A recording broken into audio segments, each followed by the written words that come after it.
fue algo que se fue dando desde que era muy chiquita. Ujú.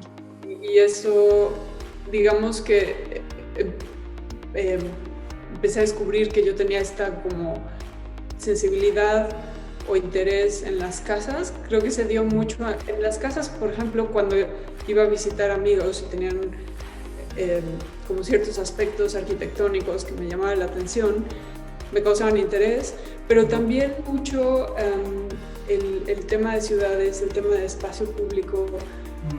Por ejemplo, yo crecí muy cercana a uno de los parques de Barragán, Los Bebederos, o más bien mi familia, mi abuela vivía por ahí, y digamos que esta aproximación a los parques, este parque de Barragán en específico, para mí fue fundamental por entender cómo la arquitectura puede extenderse no solo a lo privado, sino también a lo público, y perder para mí era como fascinante esta parte como muy lúdica, donde se perdía este límite entre lo que era construido o arquitectura y lo que era naturaleza y público, ¿no? Entonces se conjuntaban como el tema de naturaleza, el tema de espacio público al ser un parque, y el tema arquitectónico con estos muros, estas pilas, etc. Entonces creo que eso y mis acercamientos a la arquitectura en México, desde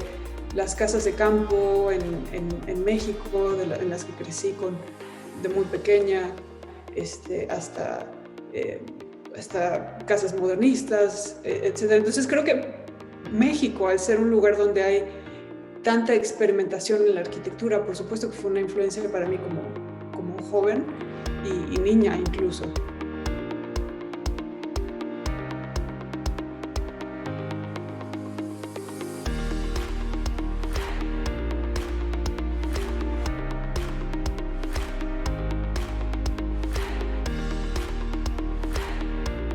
Pues en realidad una preparación como tal no hay o no existe, al menos no en un nivel académico, Claro. pero yo me formé después de la escuela, me formé por unos años en la Oficina de Arquitectura Saná con Kazuyo Seyama, que es una de las arquitectas más importantes a nivel mundial, y para mí fue muy importante ese aprendizaje porque pude trabajar junto a ella, colaborar en su oficina en Japón, en una sociedad que es bastante machista, en ese sentido similar a México, y a pesar de ha llegado al nivel al que ha llegado, y eso fue muy importante en mi formación.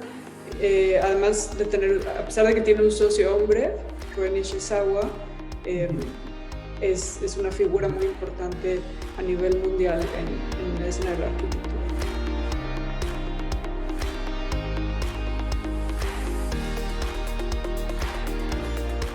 Llevamos como oficina Seller Amoye 8 años. Christoph Seller es mi socio.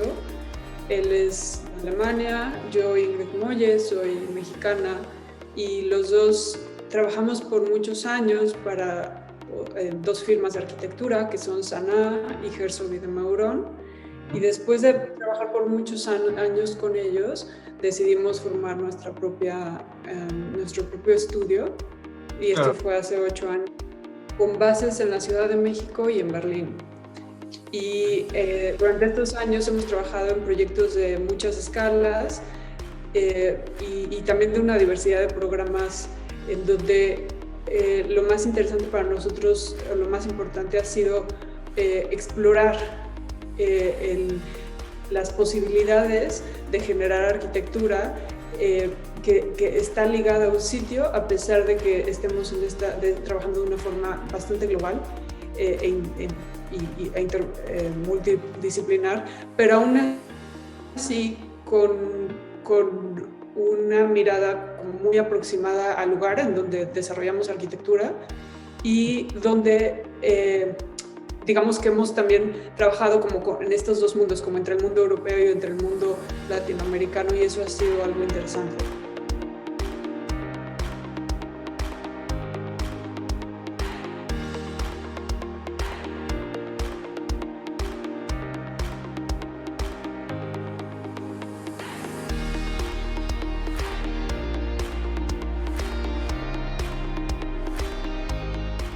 en México hay en el mundo, pero en específico hablando de México, creo que hay una necesidad urgente de planear, no solo de actuar, o no únicamente del actuar en emergencia, sino de planear no solo al futuro a corto plazo, sino también al futuro a largo plazo. Eso creo que es uno de los aspectos que hacen más falta en el país, y es por esto que también es necesario tener equipos multidisciplinares, y también ahí es donde entra el tema de perspectiva de género, donde también no solo sean hombres los que ocupan estos puestos de liderazgo, sino que también sean mujeres, porque necesitamos un diálogo y un pensamiento mucho más diversificado que enriquezca este pensamiento para poder proyectar a futuro.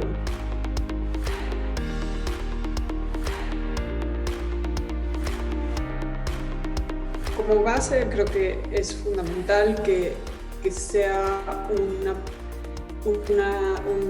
una profesión mucho más equitativa en cuanto a género, para empezar, porque de esta forma tendremos un discurso mucho más amplio, una aproximación mucho más diversa y mucho más enriquecida y realista. Entonces, esto es definitivamente necesario y un beneficio. Ahora, el cómo volver sustentable al país, hablando más bien, cómo volver sustentable la aproximación a la arquitectura en el país, creo que esto tiene que venir desde la educación hasta la práctica, y no solamente se trata de que los arquitectos pensemos en arquitectura sustentable, sino que se trata de un pensamiento holístico a lo ancho del país, porque trabajando solos como arquitectos no es suficiente. Necesitamos que este trabajo sea en equipo y sea un trabajo entre gobierno, instituciones, organizaciones, clientes, ¿no? Y aquí es donde también es muy importante la diversidad del tema de género, porque no solamente somos los arquitectos los que tenemos los que tendremos un beneficio de diversidad de género, sino que nosotros trabajamos con mucha gente, y con mucha gente significa no solo el gobierno y tus clientes, que por lo general tienden a ser hombres, Claro. hoy desgraciadamente, pero estamos creando y generando arquitectura y diseño para una sociedad, y esa sociedad está formada 50% por mujeres aproximadamente, y 50% mujeres y hombres, ¿no? Es un balance, y eso significa que si esa sociedad no está también en esta visión de sustentabilidad, entonces nos vamos a quedar cortos. Necesita ser mucho más homogéneo nuestro pensamiento hacia la sustentabilidad, y eso solo puede venir desde la educación. Entonces creo que es como, son muchas cosas, ¿no? Pero empezando por la educación desde el nivel familiar, ¿no? Una cultura mucho más orientada a la sustentabilidad, y por supuesto que como arquitectos, en el momento que propongamos proyectos con conceptos sustentables, esto va a ser mucho más fácil de llevarse a la realidad.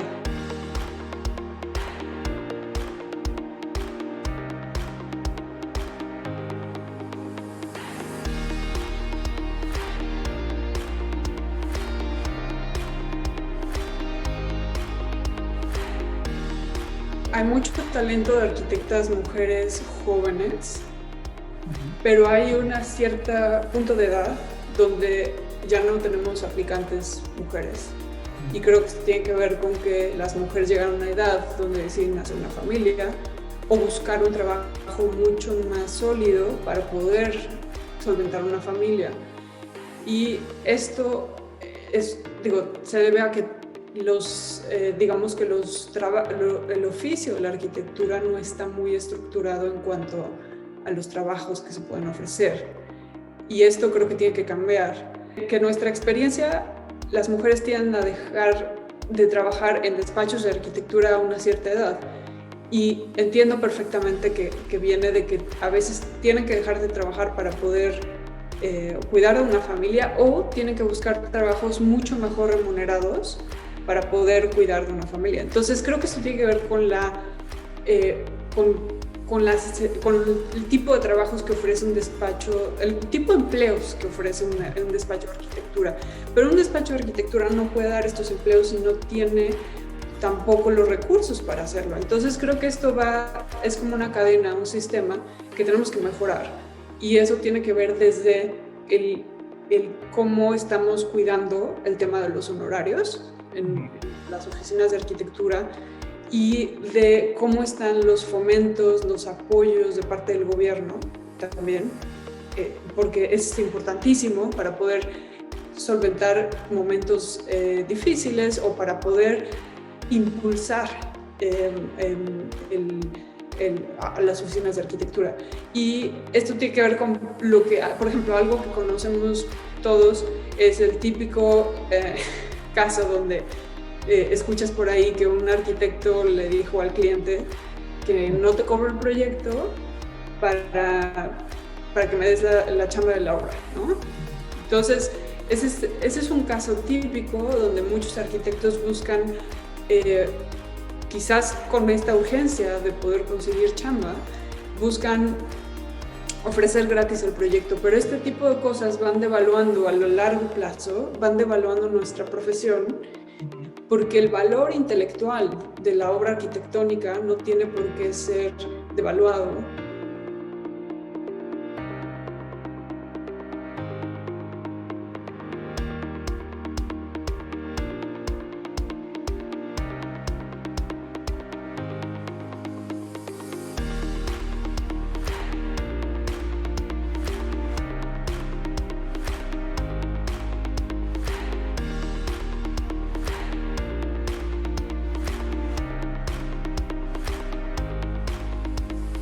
Más que un desafío como tal en específico, creo que son desafíos con los que te vas enfrentando en el día a día, porque esta profesión es de ir resolviendo como problemas día a día.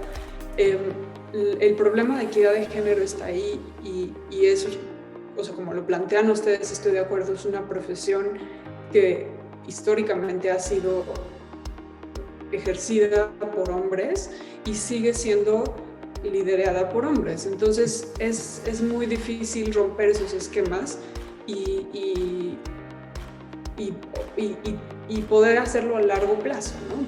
Requiere mucho trabajo detrás de conseguir proyectos de muchas cosas para llevar la oficina y eso sí se vuelve difícil porque son batallas que vienen desde un tema cultural y global, no solo en México, donde hay una inequidad de género, donde el hombre es el que lleva el trabajo y al que se le dan los proyectos y las mujeres, pues, como que a veces, pero a veces no se toma con tanta seriedad, entonces, o casi nunca. Entonces, creo que son batallas que vas como resolviendo día con día y pues eso, o sea, creo que no hay como un cuestionamiento más allá porque o sea, el chiste es, o mi opinión es ver hacia adelante y entender que vivimos un momento de inequidad, pero no vamos a poder cambiarlo mañana. Va a ser un proceso que va a durar décadas, si es que llegamos a eso, ¿no? Si todo va bien. Entonces, eso va a ser un proceso largo, por eso creo que es importante ver el aquí y ahora y hacer lo mejor de lo que es posible.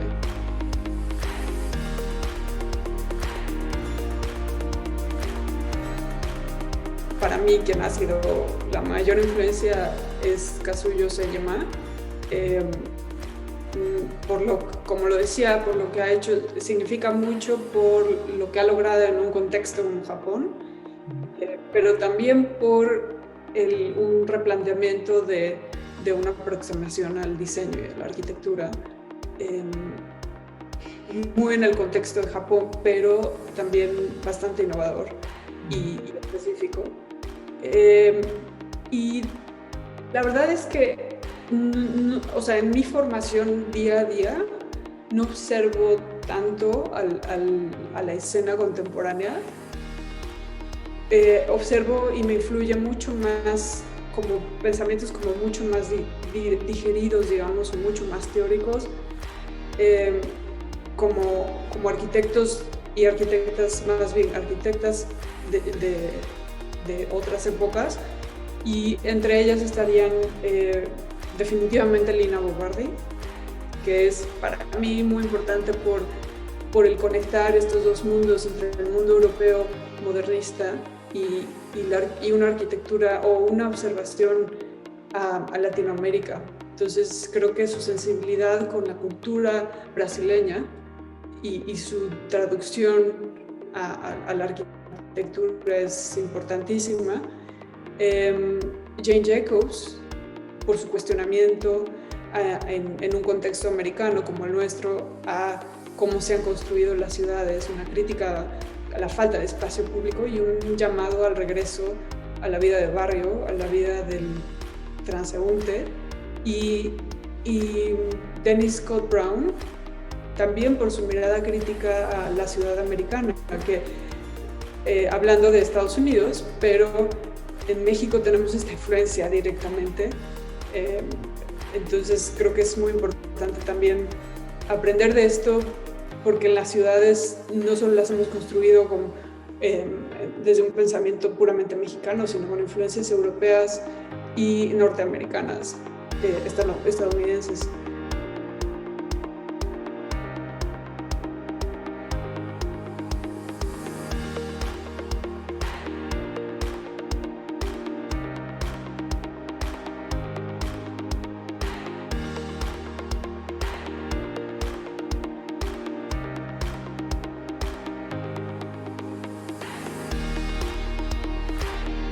Yo creo que hay, eso se va muy hasta el nivel de género de la distinción entre lo femenino y lo masculino. Creo que esos rasgos existen, pero no podemos creer que las mujeres son femeninas y los hombres son masculinos. Creo que esos dos rasgos tienden a conjuntarse y ambos, mujeres y hombres, tenemos feminidad y masculinidad y vivimos como en esta mezcla. Entonces creo que es importante aceptar eso y que el mundo está lleno de rasgos femeninos y masculinos, y gracias a eso es que el mundo es tan rico, ¿no? Gracias a ese conjunto. Entonces creo que primero hay que aceptar eso, y bueno, eso. Entonces creo que sí hay rasgos ahora en la arquitectura.